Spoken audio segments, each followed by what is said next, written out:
Face me, Wraith, Bowen shouted, raising his wooden sword. It was a desperate attempt to pierce through the gloom, to assert his bravery. His heart raced, but he stood his ground. The howling crescendoed, and from within the shadows emerged a shape cloaked in darkness, a pale flickering form with hollow eyes that glowed like distant stars.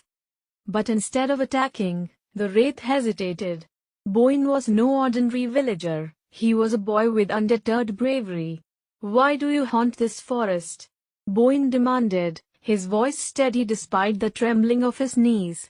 The Wraith, surprised by the boy's courage, stopped its advance and spoke in a voice as whispery as the wind.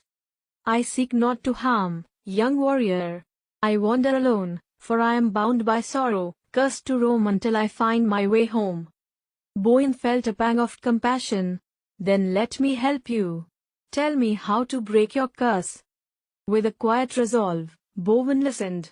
Hours passed as the Wraith shared tales of lost love and haunted woods, and in that vulnerable moment, a bond formed between them.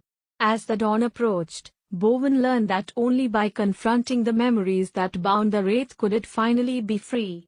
Together, they devised a plan. In the nights that followed, Bowen would return, becoming something of a guide for the Wraith. Instead of fighting, they encountered other creatures, fearful beings like the Gorgonian beast, which turned those who gazed upon it into stone. Yet, Bowen spoke to it not with weapons but words, convincing it to lead a life free from rage and bitterness by sharing the burden of its loneliness. One fateful night, after many encounters and new friendships forged, Bowen stood before the Draken, a creature of nightmares that towered above the trees like a monument of dread.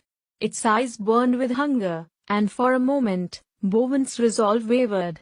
But then he felt a surge of confidence, supported by the friendships he had built.